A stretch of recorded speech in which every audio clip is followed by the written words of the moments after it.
Okay, another beautiful day at Oshkosh 2026, and we got Tina Druskins with us.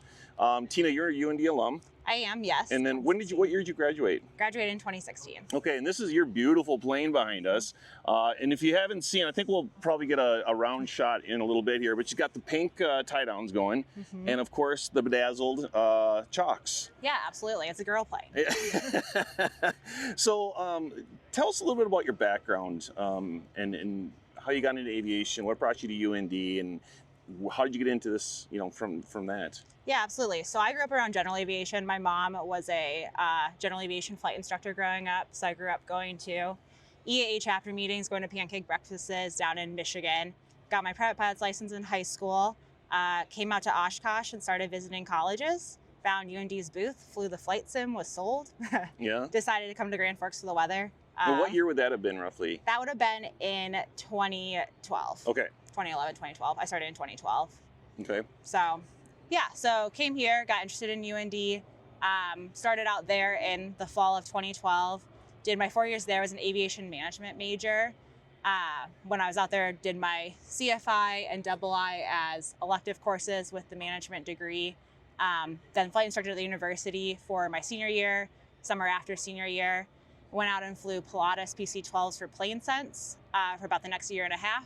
Moved on to the regionals at Piedmont Airlines, and then now I'm at United Airlines flying the 757, 767, which I love doing. But also growing up with that general aviation background, I knew I always wanted to get back into aircraft ownership, and something about that general aviation community is really important to me. A lot of my friends are from it. So I bought my airplane, this one down 2 years ago, and I've been flying it the last 2 years. Got to fly to Oshkosh the last 2 summers. It's kind of nice to have a job to pay for the fun. Yeah, absolutely. So what made you choose a Cessna 120? Yeah, so the airport I fly out of, Hartford, Wisconsin, has a Piper Cub school there, Kylie's Cub Air. So there's a lot of tail wheels there. So the whole airport is full of vintage tail wheels. So tail wheel was kind of a new skill I gained in the last couple years. And it was funny, after flying, at the time I was already flying the 767. However, I'd never sold a tail wheel before. So it's funny, the adrenaline you get soloing a tail wheel for the first time feels like you're back at your first solo in the little Piper Cub, and it's just such a fun juxtaposition from what I do for work now. So when I was in the market, I knew I kind of wanted a vintage airplane. I wanted something with a little bit of character, a little bit of history, and the tail wheel just to keep it kind of interesting, a little more fun to fly. So a guy was walking by here when we were sitting under the wing, and he was talking about he's had 3 of these.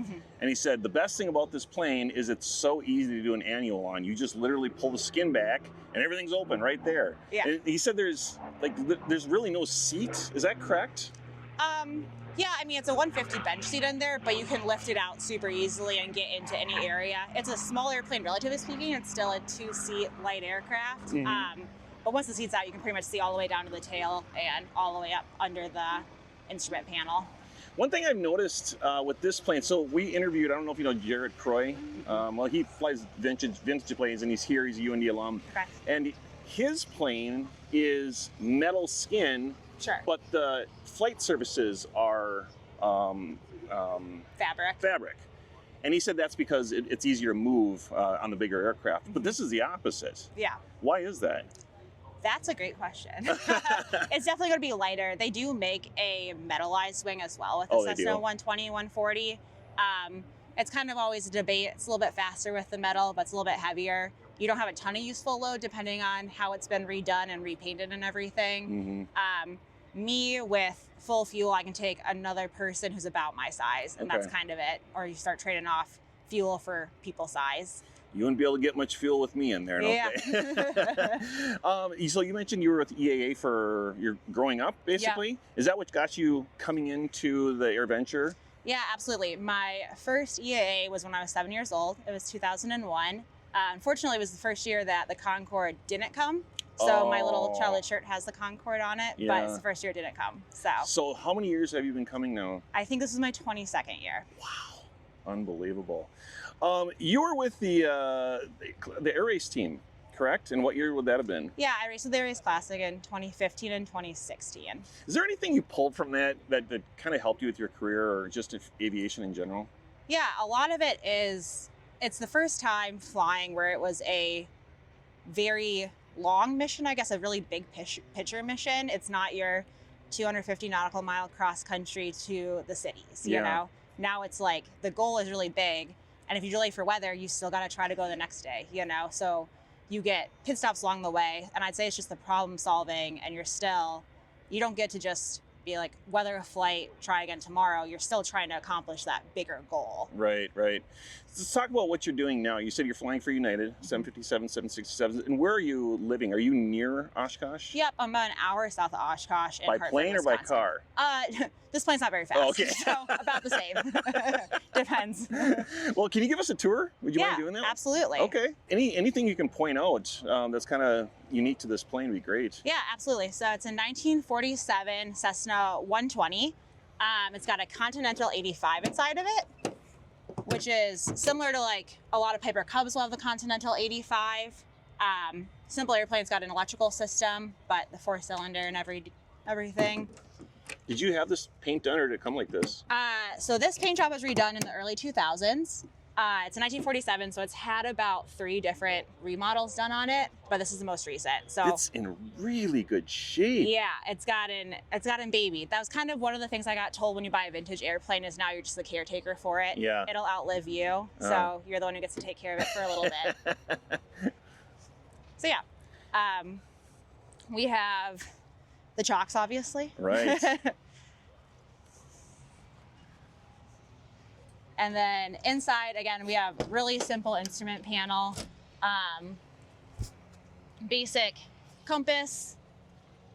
There's no attitude indicator. It's, a strictly visual flight airplane, which is kind of fun, again, from that juxtaposition with work where you do everything with instruments and this one's just strictly looking outside. Mm-hmm.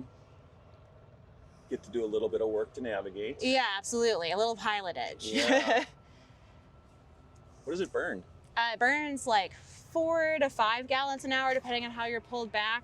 So it's a cheap operating airplane, which is awesome too, It's one where you really get that advantage of owning versus renting. What is useful with tanks full? I can add about 400 pounds of people. That's not passengers. Too bad. Yeah. So. Jeez.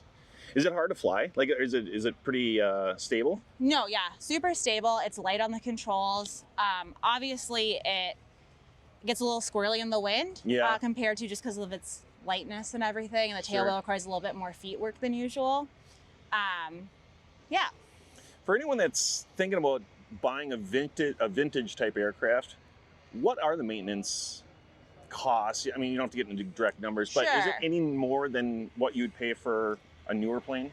No, I don't inherently think so, honestly. I'd say it's more relevant based on the type of airplane. If you're buying a vintage Stagger wing that has, a big radial engine or something, obviously it's going to be more expensive. But I'd say the big thing is looking at the history of the aircraft and kind of how it's been redone, because it has been redone since it was made in 1947. So I feel like it's more relevant to know the history of the airplane and how it's been maintained throughout that.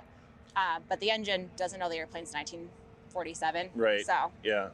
Well, Tina, this has been really, really interesting. Thanks for talking with us today. Yeah, absolutely. Thank you.